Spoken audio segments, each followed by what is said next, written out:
সত্যি বউ, আজ অনেক দিন পর বাড়িটা খুব গম গম করছে। তাহলে আত্মীয় স্বজন সব কখন এসে পৌঁছাবে? বর টাউট জামাই আর বর টাউটজি রাতের বেলা আসবে। ওরা পুজোর সময় থাকতে পারবে না, তবে রাতের বেলা কে যাবে? আর চোর টাউটজি আর টাউট জামাই ওরা আসতে পারবে না শুনলো। আর বিয়াইরা সব আসবেন। জানো তো দিদি, আমার যাদব আর কুমারীটা আসতে পারবে না, তাই মনটা একটু খারাপ লাগছে। তবে আরেকদিন না হয় আরো বড় করে খাওয়া দাওয়ার আয়োজন করব আমার ভূপাল চন্দ্রের নামে। বেশি কিছু করতে পারিনি কেন তা তো তুমি খুব ভালো করেই জানো দিদি। তুই থাম দেখিনি, ওসব নিয়ে তো ভাবতে হবে না। ওদের দুটির মধ্যে দিব্যি আস্তে আস্তে মিলমিশ হচ্ছে।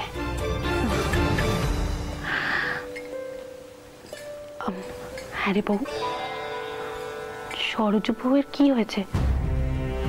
তাকে তো দেখতে পাচ্ছি না। বাড়ির মধ্যে এত কাজকর্ম, অথচ সে মোটে নিজের দেখাটিই দিচ্ছে না। হ্যাঁ তাই তো, আমি তো খেয়ালই করিনি। আমি যাই তো কি দেখি। আমি দেখি। না না না না, তুই বরং একে নেই থাক, আমি দেখছি। দেখো তো।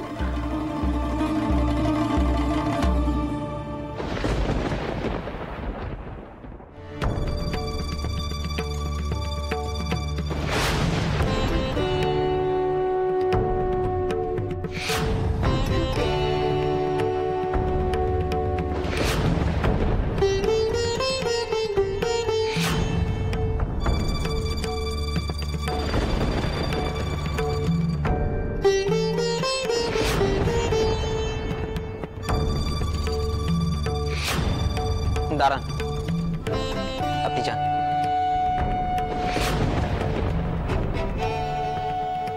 হ্যাঁ রে সরজু, তোর ব্যাপারটা কি বল দেখিনি? বাড়িতে ঢের কাজ পড়ে আছে আর তুই এখানে কাপড় ভাঁজ করছিস। বাড়িতে কি কাজের লোকের অভাব আছে নাকি? আমি একা আর কত কি করব? ও মা, এই আবার কেমন কথা? সংসারটা তো তোদের, তোরা কাজ না করলে কি অন্য লোক এসে কাজ করে দিয়ে যাবে? তুই তো এমন ছিলিস নে। কি হয়েছে কি তোর? হ্যাঁ, কারোর উপর মান করেছিস বুঝি? আমি আবার একখানা মানুষ নাকি গো? আমার আবার মান সম্মান এসব কিছু আছে নাকি? আমাকে কেউ মান দেয় না গো বদিদি। না আমার বেটা, না আমার স্বামী, না শাউরি, না যা, কেউ মান দেয় না আমায়। কেউ ভাবে না আমার কথা এই সংসারে। ঠিক ধরেছি। কুসুমকে দোতলায় ঠাই দেওয়া হয়েছে বলে তুই খুব ভয় পেয়েছিস, তাই তো? বল সত্যি কথা কেন আমাকে। কি আর কইব, এতকাল মা তোমাদের টাওয়ার উপর যে কথা কানা কইতেন তা কিছুতেই মানতে পারতুম না। আজকে আর না মেনে থাকতে পারছি না। কি এমন কথা? কার বিষয়? কেন? এ বাড়ির কথা মায়ের বিষয়।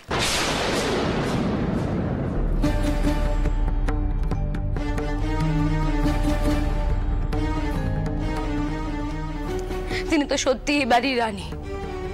অন্য কারোর কথা ভাববার শুনবার পেছন আছে কি তার?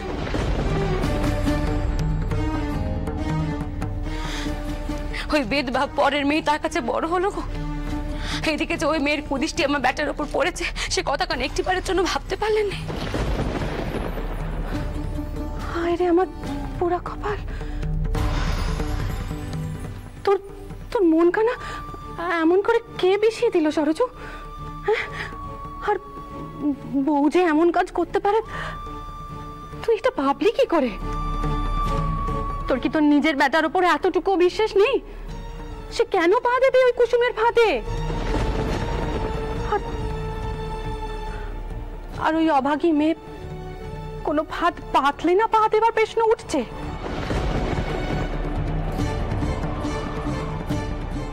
ছি ছি সরজু, ছি। বউ তোকে নিজের বোনের মতো ভালোবাসে।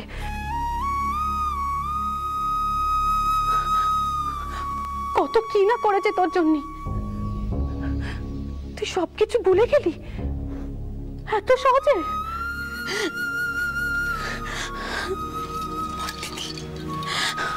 ওর একটি মাত্রই বেটা, ওর কোনো অমঙ্গল হয়ে গেলে আমি যে বাঁচতে পারবো না গো।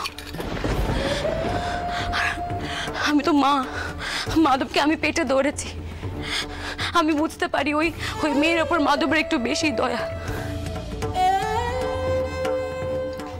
আচ্ছা বদিদি, তুমি একখানা কত ভাবো, যদি কোনো কাণ্ডি ঘটে যায় আমার ব্যাটা তো শেষ হয়ে যাবেই, সেই সঙ্গে সঙ্গে তোমাদের ঠাকুরপোকে কাণ্ডিখানা ঘটাবেন, একবারও ভেবে দেখেছো? আচ্ছা ওই মেয়েকে তো আমি তাড়িয়ে দিতে কইছি নে, সে কথা আমার মুখে সাজেও নে, কিন্তু তাই বলে এই কথা কানা আমি কইতে বাধ্য হচ্ছি প্রতিদিন। ওই মেয়েকে না এই দোতলায় ঠাই দিয়ে দিদি মোটো ঠিক কাজ কানা করেননি, মোটো ঠিক কাজ কানা করেননি। যদি কোনো কাণ্ডি ঘটে যায় তারপর থাম দেখিনি। শুধু শুধু এমন দুশ্চিন্তা করিস না, বুঝলি? এমন দুশ্চিন্তা করিস না। দেখ টাকা, কপালে যা আছে তাই হবে। শুধু শুধু এমন খারাপ কথা মনে আনিস না সরোজ, কেমন?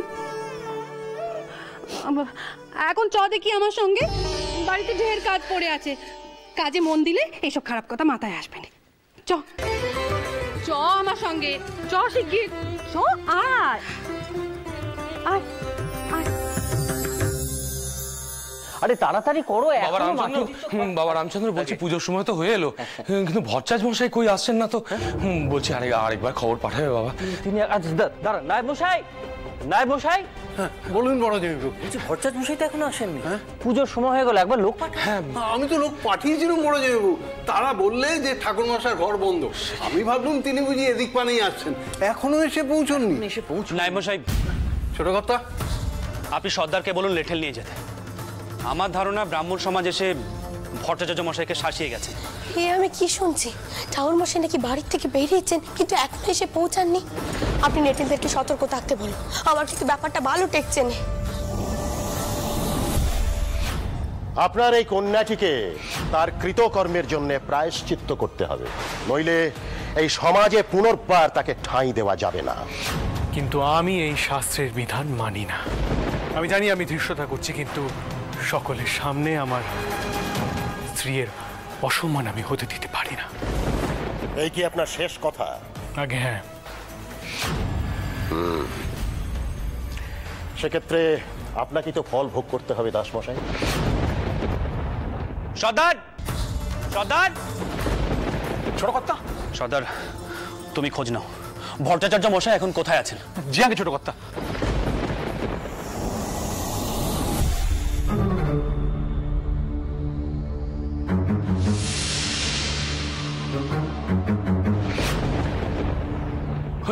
ওই তো ভট্টাচ মশাই, হ্যাঁ এত দেরি হলো যে, পুজোর সময় তো হয়ে গেছে, অথচ আপনি। এ পুজো হবে না।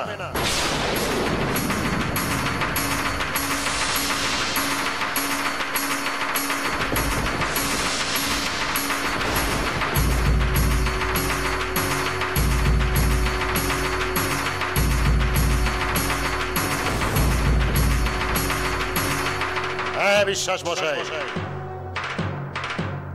এ পুজো হবে না।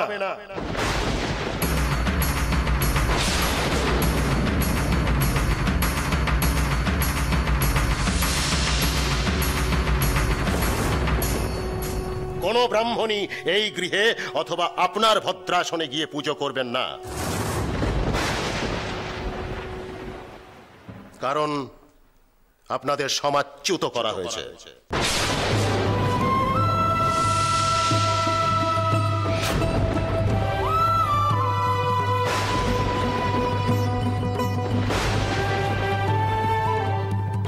উমাচরণ ভট্টাচার্য মশাই এর আগে ব্রাহ্মণ সমাজের নির্দেশ অমান্য করেছেন, তাই এবার তিনি তার ভুলের প্রায়শ্চিত্ত করবেন।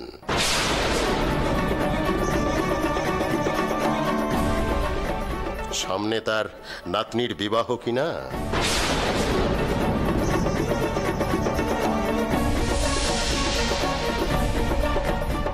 সমাজে পতিত হলে কি বিবাহ হবে?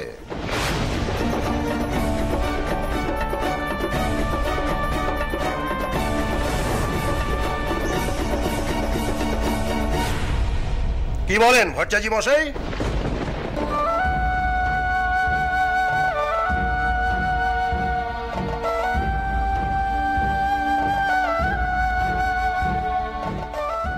দাস মশাই, আমাকে আমাকে মাফ করবেন। আমি নিতান্তই অপারগ। এ আপনি করতে পারেননি তর্কালঙ্কার মশাই। আমার নাতির নামে পুজো বন্ধ হবে না, কিছুতেই না।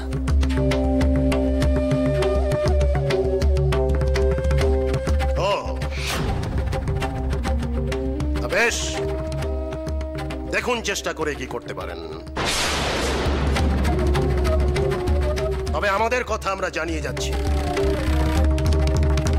একমাত্র আপনার কন্যা এসে যদি প্রায়শ্চিত্ত করে,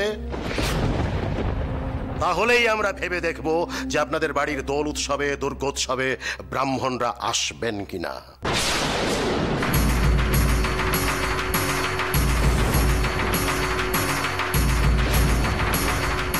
ব্রাহ্মণ কুলশ্রেষ্ঠ, বর্ণশ্রেষ্ঠ, তাদের অমান্য করা অত সহজ নয়। উমাচরণ মশাই, আশা করি আমাদের কথা আপনি মানবেন। চলুন, এবার চলুন এখান থেকে, চলে আসুন, আসুন। এত বড় অপমান আমি তর্কলঙ্কার মশাই চতুষ্পাঠীর সামনে গিয়ে প্রমাণ চাইব। কি কারণে ব্রাহ্মণ সমাজ বর্ণশ্রেষ্ঠ? বেয়ামশাই, বেয়ামশাই, আমার নাতির বড় ক্ষতি হয়ে যাবে। বেয়ান, বেয়ান, মথুর কোথায়? মথুরকে একবার ডাক দিন না। মথুর কোথায়?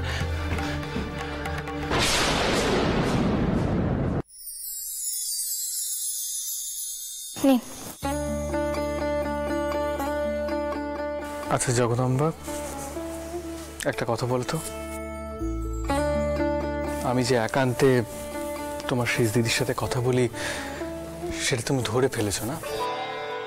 আপনি তো সবক্ষণই শেষ দিদির সাথে কথা কন, সেটা ধরে ফেলা না ফেলার কি আছে? যাই হোক, ভোপাল তৈরি আছে, আপনি ব্যাটাকে কোলে নিয়ে পৌঁছে যান, অনেক দেরি হয়ে যাচ্ছে। মথুর কি হয়েছে আটামশাই?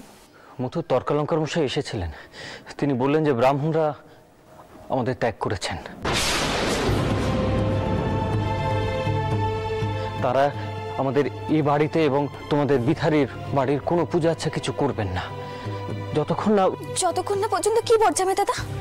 যতক্ষণ না জগদম্বা ওনাদের কথা মেনে প্রায়শ্চিত্ত করছে। তুমি প্রায়শ্চিত্ত করলেই সব স্বাভাবিক হয়ে যাবে জগদম্বা।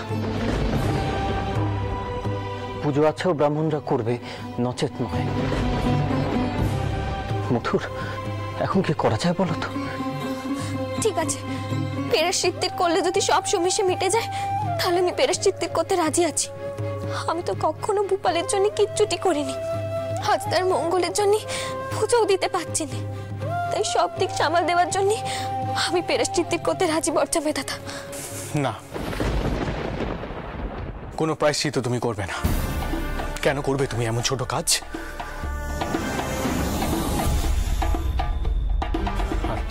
আমি স্পষ্ট বলে রাখছি, এসব প্রায়শ্চিত্ত করায় আমার ঘোর আপত্তি আছে। মথুরের সাথে আমিও একমত, প্রায়শ্চিত্তের করার কোনো প্রয়োজন নেই।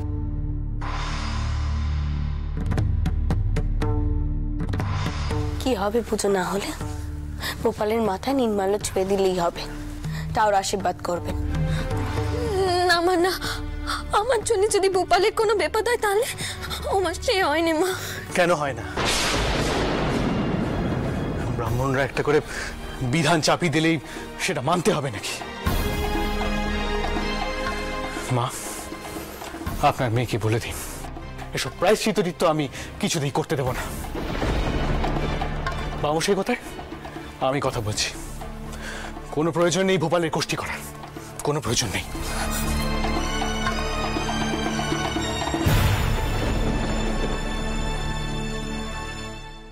খুকি, কেন কাঁদছিস মা? কেন কাঁদছিস তুই? কাঁদিস না মা, আমি কইছি ঠিক একখানা উপায় বেরো, ঠিক একখানা উপায় বেরো। হ্যাঁ, হয়তো ঠিকই একটু সময় লাগবে, কিন্তু সব কিছু ঠিক হয়ে যাবে। তুই দেখিস, যেমন আগের বার হয়েছিল, সব কিছু ঠিক হয়ে যাবে। সব দোষী আমার, তাই না? সব দোষ আমার।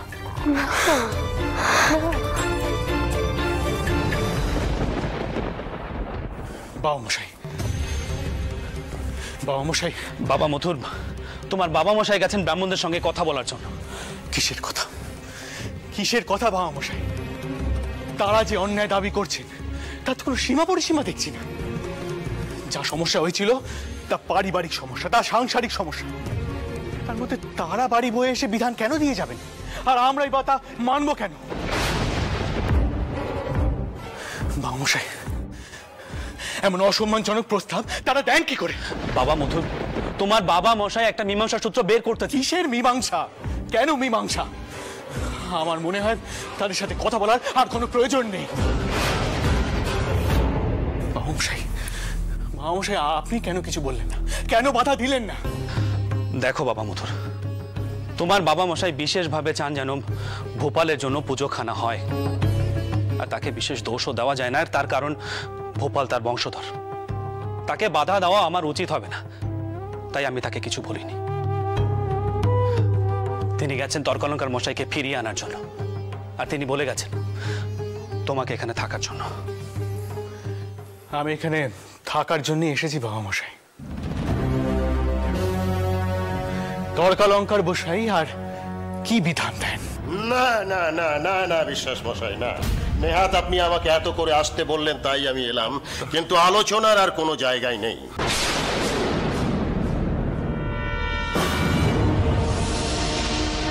দেখুন, আমরা যা বিধান দিয়েছি তা মেনে নিতে আপনার পুত্র এবং পুত্রবধূ অস্বীকার করেছেন।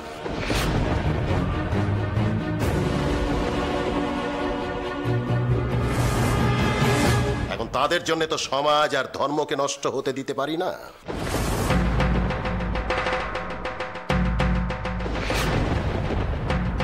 সমাজ এবং ধর্ম তাদের থেকে অনেক অনেক বড়। আমি সব বুঝতে পারছি তর্কালঙ্কার মশাই, আমি সত্যিই সব বুঝতে পারছি, কিন্তু আমার পুত্র তো এই যুগের ছেলে, একটু আধুনিক মনস্ক। তবু সে আপনার কাছে ক্ষমা চাইবে বাবা মথুর। না বাবা মশাই,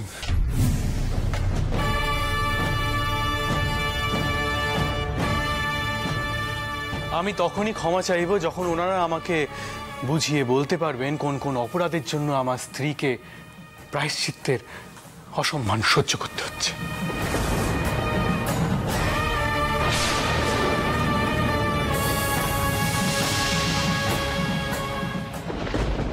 আমি এই কথা বুঝতে পারছি না, এ তো আমাদের ঘরোয়া ব্যাপার। সমাজপতিরা কেন এই নিয়ে মাথা ঘামাচ্ছেন? আমি এই কথাও বারবার বলেছি যে সে নোনা চন্দনপুকুরের অন্নপূর্ণা মন্দিরের ব্রাহ্মণ সেবায়তের কাছে ছিল। আমি নিজে তাকে নিয়ে এসেছি। এতে প্রায়শ্চিত্তের কি আছে? সমাজের চোখে সে কোন অপরাধটা করেছে?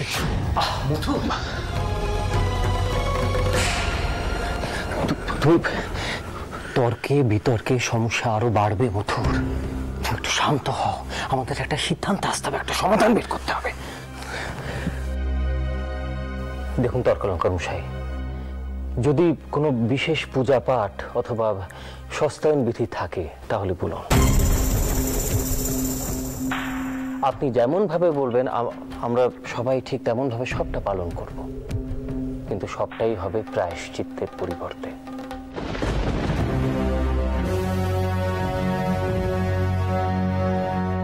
তর্কালঙ্কার মশাই, আমাদের সকলকে একঘরে করে দিয়ে আপনার কি লাভ বলুন তো? এতে তো আমাদেরও ক্ষতি আর আপনাদেরও ক্ষতি, তাই না?